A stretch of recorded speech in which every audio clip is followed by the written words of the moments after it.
Okay, so I'm so glad that you have decided to click on this video and listen and watch this video. So today we are continuing in a series that I've been doing on the four factors that smart wives will consider when wanting to build a strong marriage. So we talked about the first factor already. The last couple of videos were on we need to consider his uniqueness, how he was uniquely designed, and that means we need to know his personality. And so we spent a couple weeks on talking about that. So today we're going to talk about the second factor, and the second factor is we need to understand our husband's history and be considerate of his history. And that means we need to know his story, right? What's his story? And then frankly, we need to know our history, and then how those two interact in a marriage are huge, and probably the source of a lot of conflict if you're really having a struggling relationship right now. A lot of it could be how your husband was raised differently, how you were raised differently. So hopefully you've got some piece of paper and a pen to take notes. If you didn't get a chance to get my handout, but just take some notes, write things down with a piece of paper and a pen, and we'll get right to it, because we're going to talk about the pieces of our past that we need to know these pieces and understand in order to build a stronger marriage. And the first piece that we're going to talk about, oh, and by the way, if you're listening to the podcast and you can't watch the video and see what I'm talking about, I would just suggest go to my website and you can get the show notes there, because obviously you can't take notes while you're driving or running errands or going for a jog, but you can listen. So listen to the podcast, then go back and get the notes from my website. But also, if you are listening via podcast, subscribe, because this is actually part one of two parts. This is too much information to give in one video, one session. So one presentation. So we're gonna break it in two, because then you want to have time to think about the questions that I'm going to talk about and the topics I'm going to bring up, and it'll give you a whole week to think about it and get some notes written down and stuff like that. So first of all, the first piece of your past that has shaped you, who you are today, is your parents. Your parents, they're a big piece. And same for your husband, understanding his parents. And the first question that you want to ask is, what was valued? What was valued what did his parents value? What did your parents value? And sometimes you don't go, okay, so today, kids, we value this, this, and this. Normally you're going to have to think about things that happened, things that were said, things that they did or didn't do. And then you'll know, as you look back and kind of do some searching and some remembering, you'll know if that was valued or not. And I'm going to give you like a bunch of examples of different topics. And then you'll be able to say to yourself, or you want to think to yourself, was this highly valued? Was it somewhat valued? Or was it not valued at all in my home? And chances are, if it was something that was highly valued in your home, but not valued at all in your husband's home, that could be a source of conflict. And so that's why it really is important, is a big factor that you know your husband's history and your history and how that plays into your marriage today, because that's going to help you build a stronger marriage. So you may need to unlearn some things, some bad habits that you learned in your childhood. Same for your husband, and you have to learn how to do things differently. Okay, so the first piece is parents. The first question that we need to ask is, what was valued? What did they value? Okay, so first area to think about, family. Was family valued? And you can look back and see, for example, if you had one of your parents stayed at home and it was something that they needed that was important to them. You know, family, that probably means that family was pretty important, if both of them worked. Now, granted, I understand there's situations where both parents had to work. I mean, that was just not an option. I get that. There are exceptions to that. But like in my case, I know my parents, my mom and my stepdad, they actually downsized to a less expensive place that they were renting so that my mom could quit and stay at home with the kids. And so that's how you could tell, you know, that was something that they valued. All right, another big area is faith. Was faith valued in your home growing up? Did your parents value faith, a relationship with Jesus? Did they attend church? Were they involved? Did they talk to you about God and how it's important to have a relationship with Him and He needs to be first in your life? If you had that growing up, but possibly maybe your husband did not, then you could have some conflict arise because of that, because there's a difference of opinion on, you know, what you're going to do on Sunday morning, for instance, or what movies your children are allowed to watch or not watch. That could have a factor in that, like your relationship with Christ. Is that going to be number one in your marriage today? If that's something that was not valued in your home, but highly valued in your husband's home, you may not understand why it's so important to him, because he was raised differently and it was important in his home. How about education? Were your parents, was that highly valued? Was it somewhat valued, or was it not valued at all? Did they really push you to go to college and get higher education? Maybe did they not even talk about it? So think back. What was it in your home? Did your parents value education and make a point? You had to go to school. I mean, you just had to go to school, and no excuses type thing. How about honesty? Was honesty valued in your home? How do you know it was valued? Were the marriage vows valued? Was there an affair that happened? Did you have something where your mom said or your dad said to you, don't tell your dad, you can do this, but don't tell your dad. So that might give you some clues whether honesty was valued or not. Same goes for your husband. What was it like in his home growing up? Was honesty valued or not? They may have said it was, but what actions will do is they speak much louder than words, right? So think back. What were the actions? How do you know it was valued or not valued? And then again, what did you learn from that? So if honesty wasn't really valued in it, you might have learned that it's okay to tell a white lie, as long as, nobody will get hurt, or, you don't think anyway, or, nobody will find out. And so maybe that's what you've learned, and maybe you've gotten burned because of it, because, you've gotten caught lying, and, you realize, building trust back from somebody that since you've been untrustworthy is really hard. And so you've had to learn the hard way. Or maybe this is true for your husband, and so you're trying to trust him again. Or so this is how you are shaped by what has happened in your past greatly. And so if these were things that were highly valued, chances are it has shaped who you are today. All right, another area that you need to think to yourself, was this valued or not valued, is boundaries. Boundaries is another big area. Were boundaries in your home? You probably don't talk about that. Okay, we have boundaries, this and this and this and this. But there were things that happened that will give you a clue whether boundaries were in fact valued. Were they respected in your home? And then the same goes for your husband. Growing up, did his parents value boundaries? Did they respect each other's privacy? And, just with extended family coming over, did they come over unannounced all the time? Or, stuff like that. I mean, just think back. I just trying to jog your memory a little bit. So write it down. Boundaries, were boundaries, highly valued, somewhat valued, or not valued at all? Work and career, was that something that was highly valued?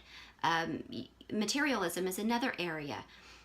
That's kind of a negative word, but you can look at things like, was it really important for us to have the, the latest and greatest car, or did we have to have a big house, or did we have to have all the perfect looking clothes, and was appearance a big deal, that we all had to look perfect all the time, or was it not a big deal? Those are things, that areas that you want to look back and go, did we value this or did we not value? Did I learn value in this area? And then write down what you learned as a result of whether it was valued or not. All right, so for parents, that's the first question, what was valued? The next question that you want to ask in regards to this big piece of your past is, how did your parents show love or express love to you? And this is another big area that you want to ask this question. You want to think back yourself. How did my parents express love? How was it expressed in the home? And I know for me, we were very affectionate. We're all, hugs and kisses all the time. And we always said, I love you. And that was just something that I was used to. You see somebody, it's a big hug and a kiss. And, even to this day, when I see my cousins, a big hug and a kiss on the mouth. I mean, it's just, we are a touchy-feely family. I guess it could be a negative thing if, we don't respect each other's space or whatever. But anyway, if it was different in your husband's home, chances are, you might feel like, wow, I'm not getting the affection or the attention that I need and that I'm used to. And it's not that he might be withholding it. It could just simply be he didn't learn how to do it that way. He didn't learn to express love in a physical way and with affection and verbally saying it all the time. If you grow up in a home where you never said I love you, nobody ever said that, you may not be able to express it in that way as a mom or as a wife. And so just be aware this can affect your marriage, and it can be a root of some of the conflict that you're having in your marriage. And if you want to build a stronger marriage, you've got to know where the conflict, the root of it. And sometimes it is selfishness. Sometimes it is just simple immaturity. But sometimes it can be just something that we didn't learn because we didn't get it growing up. And so it's very helpful to know this in order to build that stronger marriage that you want to have. All right, so the next question that you want to ask is regarding parents, is how did your parents communicate or handle conflict?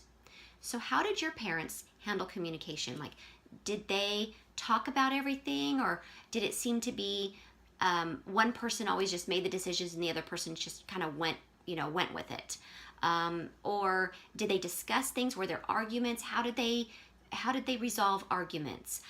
Was it like knockout, drag out type arguments, or was it like the Cold War where, there was like 10 minutes of bickering and then silence for days?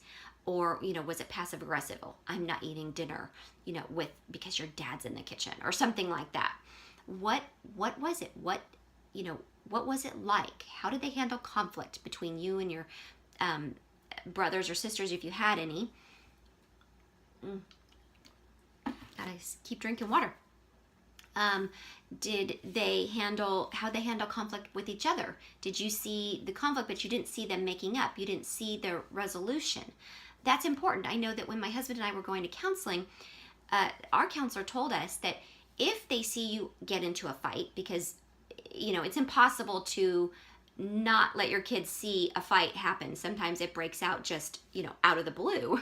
And so if they see you get into a fight with your husband, they need to see you make up, okay? They need to see the makeup part of it, okay? If part of the makeup part's in the bedroom, we don't need to see that. But the children need to see the hug and the kiss and I'm sorry, and, I shouldn't have talked to you like that. They need to see that because that teaches them how they're going to communicate and resolve conflict in their marriage. And so it's important. It's really, you don't want to just be out there with all your arguments and all your really heated discussions in front of your children. Normally you should take that behind closed doors. But if you're a human, listening or watching this, you've probably had this happen many times where you're in the car, or it just comes up. So how do you handle it? How did your parents handle it growing up? Write it down, and then think about, what did you learn? What did you learn? So if one parent was just dominating in when there was conflict, and the other one was just compliant the whole time, did you learn, I'm just compliant and I can't stand up for what I feel is right or important? When there's a conflict, I just have to, put up or shut up type thing. So what did you learn? What did your husband learn? Ask him, how did your parents deal with conflict? Think back. That's kind of a broad question to ask, and to be like, oh, I don't know. But think back, what were fights like? Do you remember any fights? Stuff like that. Ask those questions. All right, so let's move on to the next piece. The piece of your past, besides parents being super important, a big piece of your past. The next big piece is your peers.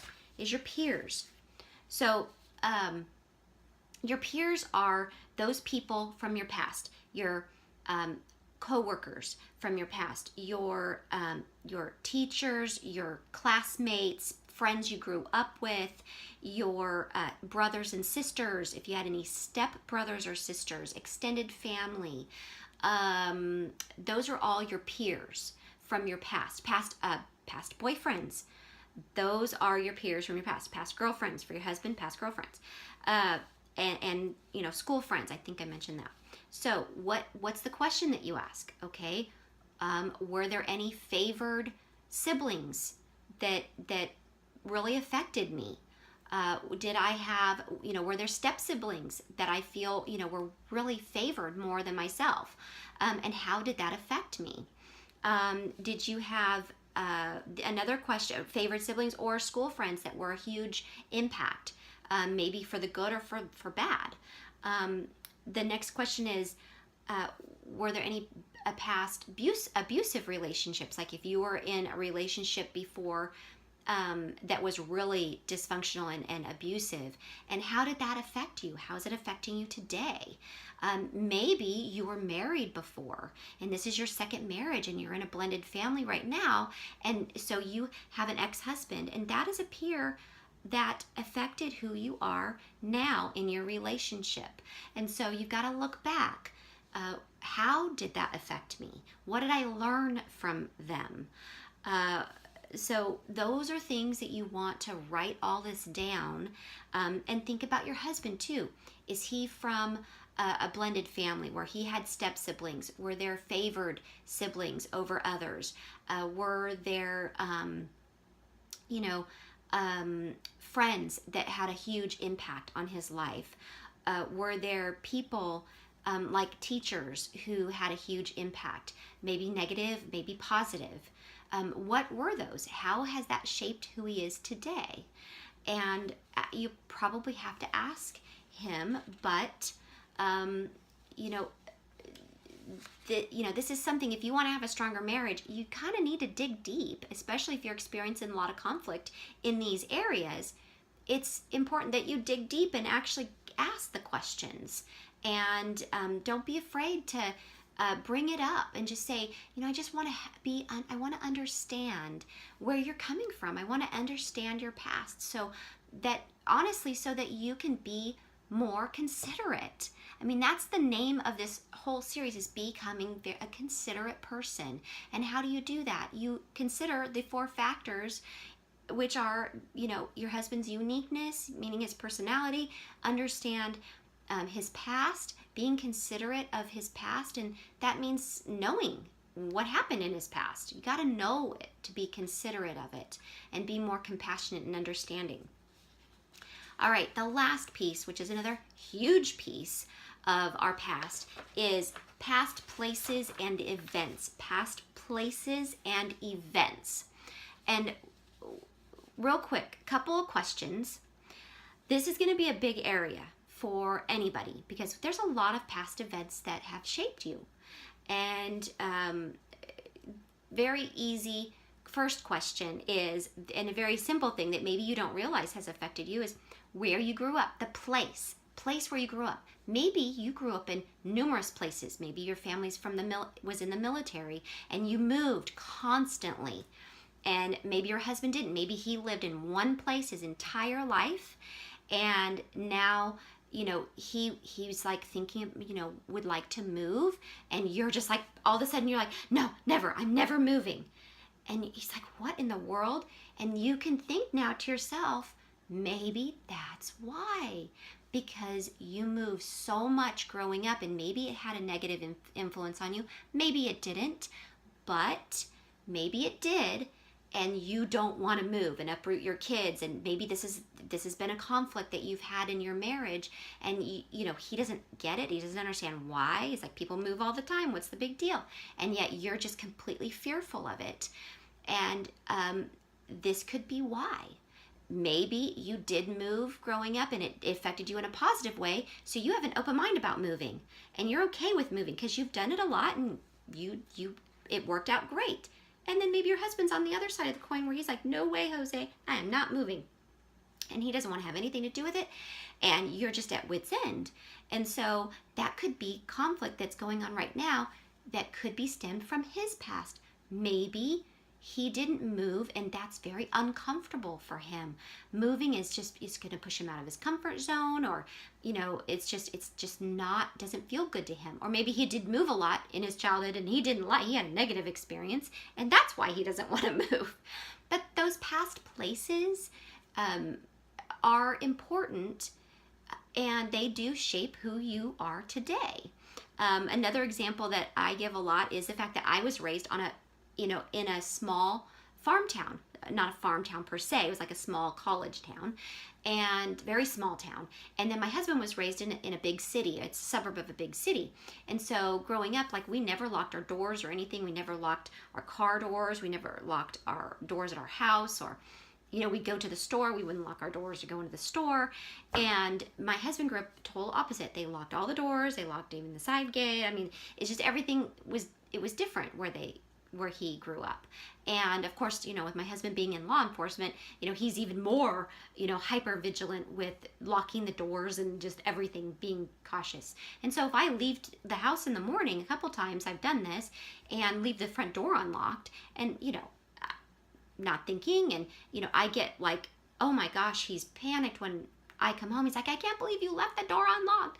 And so that's something that I've had to learn, that I need to remember to lock the doors. It's just not something I did, and it was ingrained in me growing up, like it was more for him. And the next question, which is the big one, the really big question that we're going to address is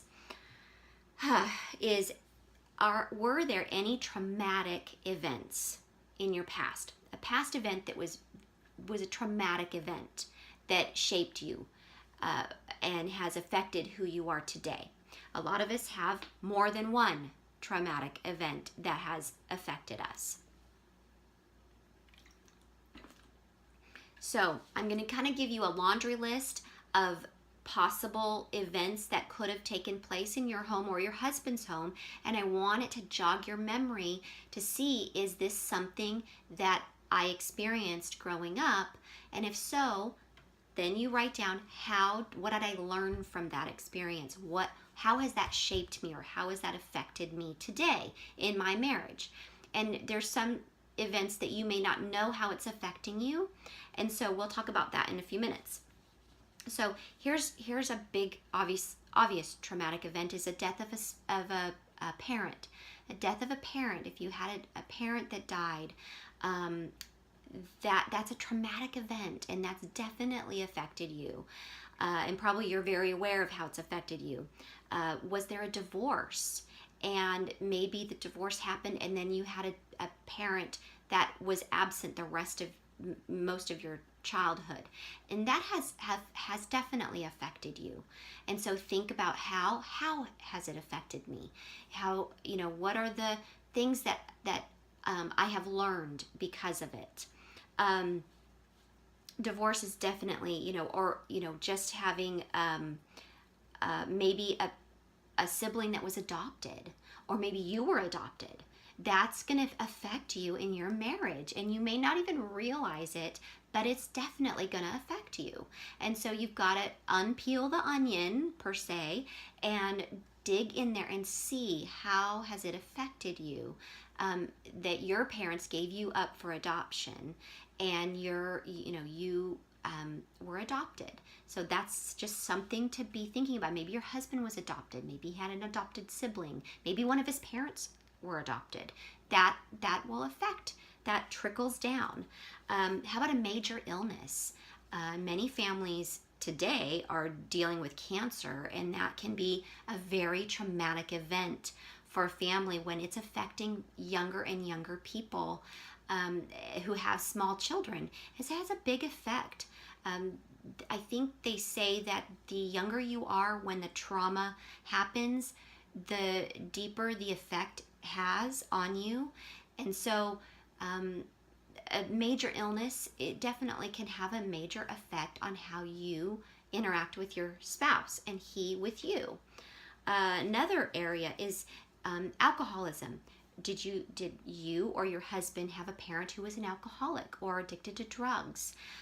Those are obviously going to be big things that would affect you, how you are shaped today. And so if that was a part of your past, you probably are aware of how you've been affected by it. Maybe not, but probably chances are you are aware of how, hopefully you are aware of how it's affecting you. And that could be, there could be a situation where, maybe you had an alcoholic parent and your husband, maybe he has a glass of wine every now and then, or, a bottle of beer or something, and you just flip out. And you're just like, absolutely not. There'll be no alcohol in our home. And you're just like very adamant, and it's very black and white for you. And, he's dumbfounded because maybe he didn't grow up with that situation. He didn't have that as a past event for him. So he doesn't understand, and you're just constantly bickering about it. And, maybe he doesn't have an alcohol problem, but you see it as something different. You have colored lenses because of your past event, and that's affecting you, and it's causing you to be completely just come unglued when he wants to have a glass of wine with dinner, or when there's a neighborhood get together or something and he has a can of beer or something like that, and you just are having a fit, and this is causing a huge conflict with you. That could be the cause. To think back, past event for you that has affected how you're dealing with what's going on right now in your marriage. All right, so another area, I talked about the absence of one or both parents, or this last couple of areas are really big. Was there any known or suspected physical abuse or sexual abuse growing up? Those are huge past events that will for sure affect a marriage, and in a very negative way. And so I would strongly recommend that you see a counselor or licensed psychologist if that's a part of your past. And I say that because you may not even realize how it's affecting your marriage. You may not be able to put your finger on the spot that, I'm acting or reacting this way in this situation because of the past abuse. And so you may need the help of a professional counselor or psychologist that can help you with that, because that's a big, big event in your life, and it definitely shapes us. And we are a product of our past, but we don't have to let our past dictate our future. And so it's helpful to know about our history and our husband's history to help us unpack maybe why we're experiencing conflict right now, which will help us improve our marriage and strengthen our marriage. And that's really important. But we don't want to stay stuck in it. We don't want to stay really focused on it too much. We want to identify where it came from, and now we want to be proactive and say, okay, how do I unlearn this, or how do I, learn how to love differently to help or meet my husband's needs, or vice versa? How can I communicate this to my husband so he understands, because maybe he didn't learn how to love in the way that I really desire it. And when you look at these past events and you write them down for yourself and for your husband, then you think about, okay, what did I learn because of that? And then you can identify this, and it will be eye-opening for you. It could resolve a lot of the conflict that you've got going on, and hence you'll have a stronger marriage. And so this stuff is so important. So I have actually broken this into 2 different presentations. The one today is kind of just getting you to think about all of these things. It's a lot to think about. It's really a lot to ingest right now in one presentation. And this little workshop is just to get you thinking, to really think over the next few days. What is it from my past, in my history? What is it, my peers, my parents, and my past places and events that have shaped me and has affected me for good or for bad, and has affected my marriage? And so I want you to just take time to think about that. And the next presentation that I'll do, the next little workshop that I'll do next week, is going to be on, now that we know, like, maybe the root of some of the conflict and where it came from, and we know about these pieces, what do we do about it? What the heck do we do about it? What's our response to it? And so we're going to talk about that next week, and it's going to be so awesome, because this is where really marriages can be changed, and your marriage can be strengthened. And I want to encourage you to continue to go to my website. I want to encourage you to subscribe to my podcast. It's a Straight Talk for Wives podcast.